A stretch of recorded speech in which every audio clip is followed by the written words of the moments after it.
விருச்சக ராசி விருச்சக லக்ன அன்பு சொந்தங்களுக்கு வணக்கம். நான் உங்க அஸ்ட்ரோ புவனேஸ்வரி பேசுறேன். விருச்சக ராசிக்கு இந்த மாதம் ஆகஸ்ட் ஒரு பிரேக் த்ரூ நடக்கிறதுக்கு காத்துட்டு இருக்கா. நியூ சேலஞ்சஸ் கிடைக்குமா, நியூ ஆப்பர்ச்சுனிட்டிஸ் கிடைக்குமா, அந்த நியூ ஆப்பர்ச்சுனிட்டிஸ் இனிமே உங்களைய ஸ்ட்ராங் பண்றதுக்கு காத்துட்டு இருக்கா. ஸோ இந்த ஆகஸ்ட் மாதம் பிளானிட்டரி கைடன்ஸ் எப்படி இருக்க போகுது, டெசிஷன் எந்த விஷயத்துல ரொம்ப கவனமா இருக்கணும், எந்த விஷயத்துல டெசிஷன் மேக்கிங் ஈஸியா இருக்கணும், எந்தெந்த விஷயங்கள்லாம் பண்ணலாம் பண்ணக்கூடாது, இதுக்கு எல்லாத்துக்குமே let's decode your August. So இந்த ஆகஸ்ட் மாதம் இந்த விருச்சக ராசியை பொறுத்தவரையும் பிளானட் எப்படி இருக்கும் அப்படின்னு கேட்டிங்கன்னா, ஃபஸ்ட்டு ராசிக்கு 5ஆம் இடத்துல சனீஸ்வர பகவான் வக்ரம், ராசிக்கு 4ல் ராகு பகவான், ராசிக்கு 7ஆம் இடத்துல செவ்வாய். ரொம்ப லாங் டைம் கழிச்சு ராசிநாதன் ராசியை பார்க்குறாரு. தைரியம், தன்னம்பிக்கை, துணிச்சல் இதெல்லாமே வந்த மாதிரி ஒரு கம்பேக் கொடுத்த மாதிரி ஒரு ஃபீல் ஆகும். ராசிக்கு அஷ்டமத்தில் புதன், இந்த விருச்சக ராசியை பொறுத்தவரையும் ஆகாதவர் புதன் 8ஆம் இடத்துலேயே இருக்காரு. அதே போல் 9ஆம் இடத்துல குரு சூரியன்கிற சிவராஜ யோகம். அதே 10ஆம் இடமான தொழில் ஸ்தானத்தில் கேது பகவான், 11ஆம் இடத்துல சுக்கிரன் நீசமாய் இருக்காரு. ஸோ இதுதான் இந்த ஆகஸ்ட் மாதம் இருக்கக்கூடியது. ரொம்ப நாட்களாக ஒரே இடத்துல இன்டென்சிட்டி விருச்சக ராசியை பொறுத்தவரையும் ஃபர்ஸ்ட் என்ன அப்படின்னு கேட்டிங்கன்னா, ரொம்ப நாளாக ஒரே இடத்துல இருக்கிற மாதிரி, நீங்கள் மட்டும் க்ரோ ஆகாத மாதிரி, எல்லாரும் க்ரோ ஆகிட்டு இருக்கிற மாதிரி நிறைய எஃபர்ட்ஸ் போடுறீங்க. விருச்சகத்தை பொறுத்தவரையும் ஒரு விஷயம், ஒரு வேலை அப்படிங்கிறது உங்ககிட்ட கொடுத்துட்டா மற்றவங்களை கம்பேரிசன் பண்ணும்போது உங்களுடைய ஒர்க்கிங் லைஃப் ஸ்டைலும் சரி, ஒர்க்கிங் ஸ்டைலும் சரி இன்டூ 100% தான். எந்த விஷயத்துக்குமே ரொம்ப ஆர்வமாக ஈடுபாடாக ஒரு விஷயத்த சீக்கிரம் செஞ்சு முடிச்சிருவீங்க. இங்கே இருக்கக்கூடிய செவ்வாய் நட்சத்திரமாக இருக்கட்டும், சனி வீட்டில் செவ்வாய் நட்சத்திரம், செவ்வாய் வீட்டில் இருக்கக்கூடிய சனி நட்சத்திரம்.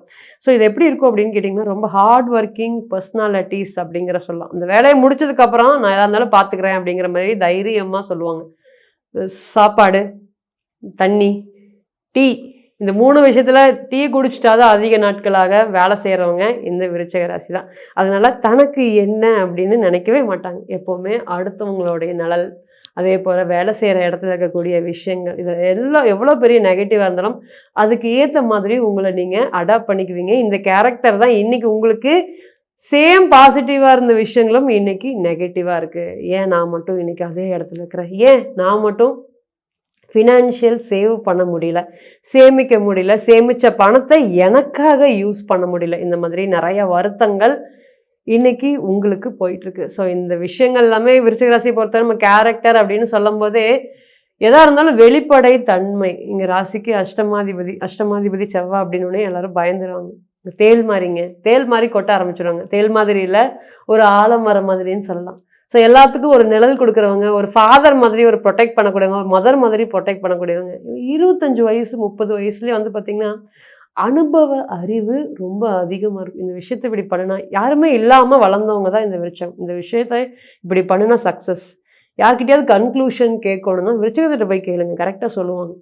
ஒரு பாசிட்டிவ் என்ன, நிறைய பேர் பாசிட்டிவ் மட்டும் சொல்லிட்டு விட்டுருவாங்க. ஆனால் நீ பண்ணுற விஷயத்தில் இது நெகட்டிவாக இருக்குது, இது சேஞ்ச் பண்ணிக்கோ, நீ வாழ்க்கையில் முன்னேறுவ, இந்த ப்ளஸ் சைடும் சொல்கிறது சரி, மைனஸ் சைடும் சொல்கிறது சரி, நீங்கள் தான். ஸோ உங்களுக்கு தெரியாத நல்லது இல்லை, உங்களுக்கு தெரியாத கெட்டது இல்லை, எல்லாத்தையும் பார்த்துட்டு பழகிட்டு வந்தவங்க தான் நீங்கள். இன்றைக்கி ஒரு எல்லாருக்கும் ஒரு தூண் மாதிரி, ஒரு அரண் மாதிரி காக்கக்கூடியவங்க நீங்கள் தான். பட் இன்றைக்கி உங்களுக்கு நடந்துட்டு இருக்கக்கூடிய விஷயங்கள் எல்லாமே வேறு யாருக்காவது நடந்திருந்தா அவங்கள வாழ்க்கையில் பார்த்திங்கன்னா மனசு உடஞ்சி போயிருப்பாங்க. பட் எல்லா இடத்துலையும் தண்ணியில் தூக்கி போட்ட கல் மாதிரி நீங்கள் இன்றைக்கி மறந்துட்டு தான் இருக்கீங்க. சர்வைவ் அப்படிங்கிறது உங்களுக்கு ரொம்ப அதிகமாக இருக்குது. ஸோ சின்ன வயசில் அம்மாவோட ஆதரவு இருந்தாலும் பெருசாக அதை ஒன்றும் சப்போர்ட் பண்ணியிருக்காது. நல்லா வளர்ந்து வந்திருக்கும் போது யாராவது ஒருத்தர் பார்த்திங்கன்னா தட்டி விட்டுட்டே இருந்திருப்பாங்க உங்களை. ஸோ தட்ட வளர்ந்து தான் இன்றைக்கி விருச்சிகத்தை பொறுத்தவரையும் ஒரு யாருமே இருந்தாலும் இல்லாட்டியும் நான் சர்வை பண்ணிடுவேன் அப்படிங்கிற ஒரு ஹோப் ரொம்ப அதிகமாக இருக்கும். அவ்வளோ சீக்கிரம் இந்த விருச்சிகத்தை பொறுத்தவரையும் பாசிட்டிவிட்டியை நம்ம நெகட்டிவாக சொல்லிடவே முடியாது. ஸோ அந்தளவுக்கு இருக்கக்கூடிய நபர்கள் இன்றைக்கி ஃபேஸ் பண்ணிட்டு இருக்கக்கூடிய ஒரே விஷயம் என்னென்னா நம்பிக்கை துரோகம். நம்பிக்கை துரோகத்தால் நான் விழுந்துட்டேன் மேடம் அப்படின்னு நம்ம ரீசெண்ட் டைமில் ஒரு ஜாதகத்தை பார்த்தோம். பார்க்கும்போது அவர் சொல்லியிருந்தார், சார் நம்ம 21லேயே பார்த்தோம் சார், அந்த ஜாதகத்தில் பார்த்திங்கன்னா லேண்ட் ப்ராப்ளம்ஸ் நிறையா இருக்குது, உங்கள் கூட இருக்கக்கூடிய நபர்களே உங்களை நம்பிக்கை துரோகங்கள் பண்ணுறதுக்கு ரொம்ப அதிகமாக இருக்குது, அது உங்களுக்கே தெரியும் எது யார் அப்படிங்கிறத நம்ம தெளிவாக சொல்லியிருந்தோம். ஆமாம் மேடம், நான் ஒரு பிஸ்னஸ் பண்ணிட்டு இருந்தேன். அந்த பிஸ்னஸில் என்னோட தம்பியை பார்ட்னர்ஷிப்பாக போட்டிருந்தேன். ஸோ ஒரு கொஞ்ச நாள் கழிச்சு என் தம்பி வந்து அதில் பிஸ்னஸ்லேருந்து வரலன்னு சொல்லிட்டு போயிட்டார். பட் அந்த அக்ரிமெண்ட்டை வச்சு இன்னைக்கு என்னைய ப்ளேம் பண்ணிட்டு இருக்காங்க. இந்த சொத்து எனக்கும் சம்மந்தம் இருக்குது, இந்த சொத்து எனக்கும் பங்கு இருக்குது, இந்த பிஸ்னஸில் எனக்கும் பங்கு இருக்குது, இவ்வளோ பணம் கொடுங்க அப்படிங்கிற மாதிரி சொல்லிட்டு இருந்தாங்க. பணம் கொடுங்கன்னு ப்ளேம் பண்ணிட்டு இருக்காங்க. நம்ம ஜாதகத்தை பார்க்கும்போது சார் இதெல்லாம் நீங்கள் விட்டுட்டு நான் வெளியே போகிறேன் அப்படின்னு சொல்கிற மாதிரி இருக்குது. ஆமாம் மேடம், எனக்கு இதுலேருந்து வெளியே போனால் பரவாயில்ல அப்படிங்கிற மாதிரி நான் போயிடாதீங்க. உங்களுக்கான டைம் அப்படிங்கிறது இது இல்லை, வெயிட் பண்ணுங்க. நீங்கள் இந்த டைம் பீயிங் வரை ஒரு குறிப்பிட்ட காலம் சொல்லி அந்த டைம் பீயிங் வரை நீங்கள் வெயிட் பண்ணுங்கள், ஹோப்போட வெயிட் பண்ணுங்கள். நிறைய விஷயங்கள் நெகட்டிவ் இந்த டைம் பீயிங்கில் நடக்கும். நான் உங்களை கான்ஃபிடென்ட் லெவல் நான் சொன்னாலுமே நீங்கள் மனசு விடுற மாதிரி விஷயங்கள்லாம் நடக்கும். பட் நீங்கள் மனசு விட்டுறக்கூடாது. ஸோ இன்ஃபேக்ட் அந்த ஒரு 7 மந்த் டைம் பீரியட் நம்ம சொல்லியிருந்தோம்.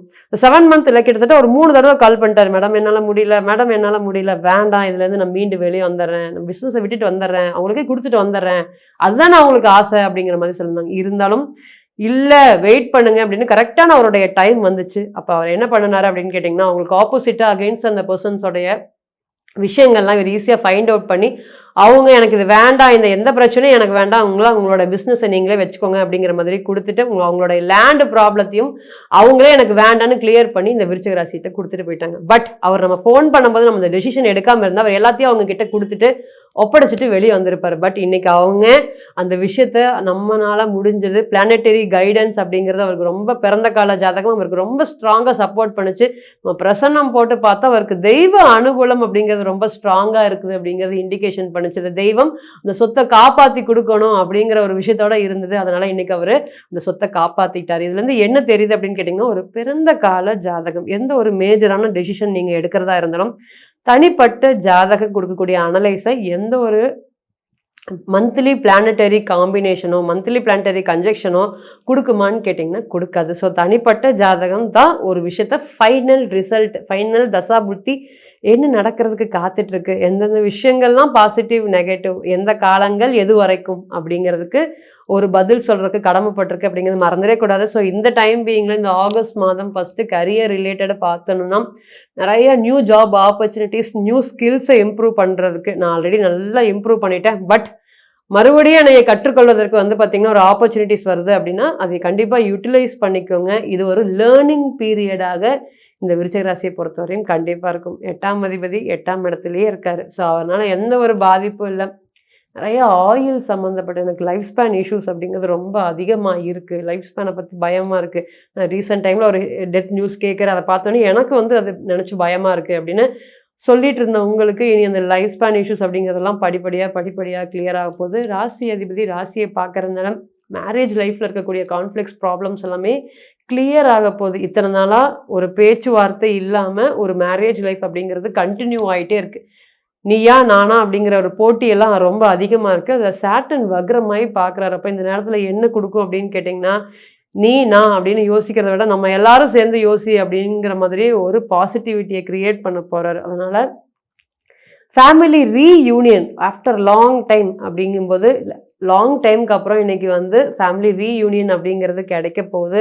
பிஸ்னஸ் ஆப்பர்ச்சுனிட்டிஸ் விருச்சிகத்தை பொறுத்தவரையும் தனிப்பட்ட பிஸ்னஸை டெவலப் பண்ணுறதுக்கு தான் அதிக முக்கியத்துவம் கொடுப்பாங்க. ஏன்னா இவங்க ஆட்டோமேட்டிக்காக 35 பார்த்தீங்கன்னா 35, 39, 42 இவங்க எல்லாருமே நல்ல ஒரு பிஸ்னஸை டெவலப் பண்ணியிருப்பாங்க. பட் யாராவது ஒருத்தர்கிட்ட கொடுத்துட்டு வெளியே வந்திருப்பாங்க ஒரு டைம் பீயிங்கில். ஸோ விருச்சகம் அப்படிங்கும்போது அங்கே சந்திரன் நீசமா, அப்போ அடுத்தவங்களுக்கு முயற்சி பண்ணும்போது நல்லா போகுது, எனக்குன்னு வரும்போது ஸ்டாப் ஆயிடும். இதுதான் இன்னைக்கு இவங்களுக்கு பேசிக்கான நெகட்டிவாக இருக்கக்கூடிய ஃபேக்டர். ஸோ இது பிஸ்னஸ் டைம் பீயிங்க்கு புதுசாக ஒரு ஸ்டார்ட் அப் பண்ணுறேன் அப்படிங்கிறவங்களுக்கு இது ஒரு நல்ல ஒரு டைம். அதில் மார்க்கெட்டிங் பண்ணலாமா, அதில் நெட்வொர்க்கிங் டெவலப் பண்ணலாமா, இதுக்கு எல்லாத்துக்குமே ஒரு பெஸ்ட்டான டைம் பீயிங்காக இருக்க போகுது. இனிமேல் மேரேஜ் லைஃப்பில் வந்து பார்த்திங்கன்னா ராசி அதிபதி 7ஆம் இடத்தோடு இருக்கிறதுனால மேரேஜுக்கு ரொம்ப நாளாக அலையன்ஸ் பார்த்துட்ருக்கோம். ஸோ இந்த ஏரியாவுக்கு வந்தாவே இந்த பையன் தான் இருக்குது, இந்த பொண்ணு தான் இருக்குது, ஆல்மோஸ்ட் 29 இருக்குது, 30 இருக்குது, அலையன்ஸ் எங்கிருந்துமே வரல அப்படின்னு ஒரு உங்களை சுற்றி ஒரு நெகட்டிவிட்டி அப்படிங்கிறது மேரேஜ் லைஃப்பில் இருந்துகிட்டே இருக்குது. ஸோ இந்த மாதிரி அலையன்ஸ் பார்த்துட்ருக்குறோம், ஏதோ ஒரு காரணத்துக்காக தொடர்ந்து தட்டி போயிட்டுருக்கு அப்படின்னு மனசு வருத்தத்தோடு இருந்த உங்களுக்கு இனி இந்த மேரேஜ் லைஃப் அப்படிங்கிறது உங்களை தேடி வரும் ஆட்டோமேட்டிக்காக.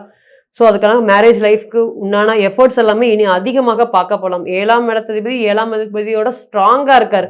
அப்படி இருக்கும்போது வந்து பார்த்திங்கன்னா ஆட்டோமேட்டிக்காக அப்பா வழி உறவுகளை இந்த நேரத்தில் பொண்ணு வர்றதுக்கு ரொம்ப அதிகபட்ச சான்சஸ் இருக்குது. ஸோ எடுக்கக்கூடிய முயற்சிகள் உங்களுக்கு இனிமே வந்து ஒரு பாசிட்டிவாக நடக்கிறதுக்கு முருகரோடைய வழிபாடு பண்ணுங்க. இன்னைக்கு ஆட்டோமேட்டிக்காக செவ்வாய் ரொம்ப ஸ்ட்ராங்காக இருந்து ராசியை பார்க்கறதுனால முருகருடைய வழிபாடு தலை சிறந்த ஒரு யோகத்தை கொடுக்கறதுக்கு இந்த ஆகஸ்ட் மாதம் காத்துட்ருக்கு. ஸோ மீண்டும் ஒரு பதிவில் உங்களெல்லாம் சந்திக்கும் வரை உங்களிடமிருந்து விடைபெறுவது உங்கள் அஸ்ட்ரோ புவனேஸ்வரி. நன்றி, வணக்கம்.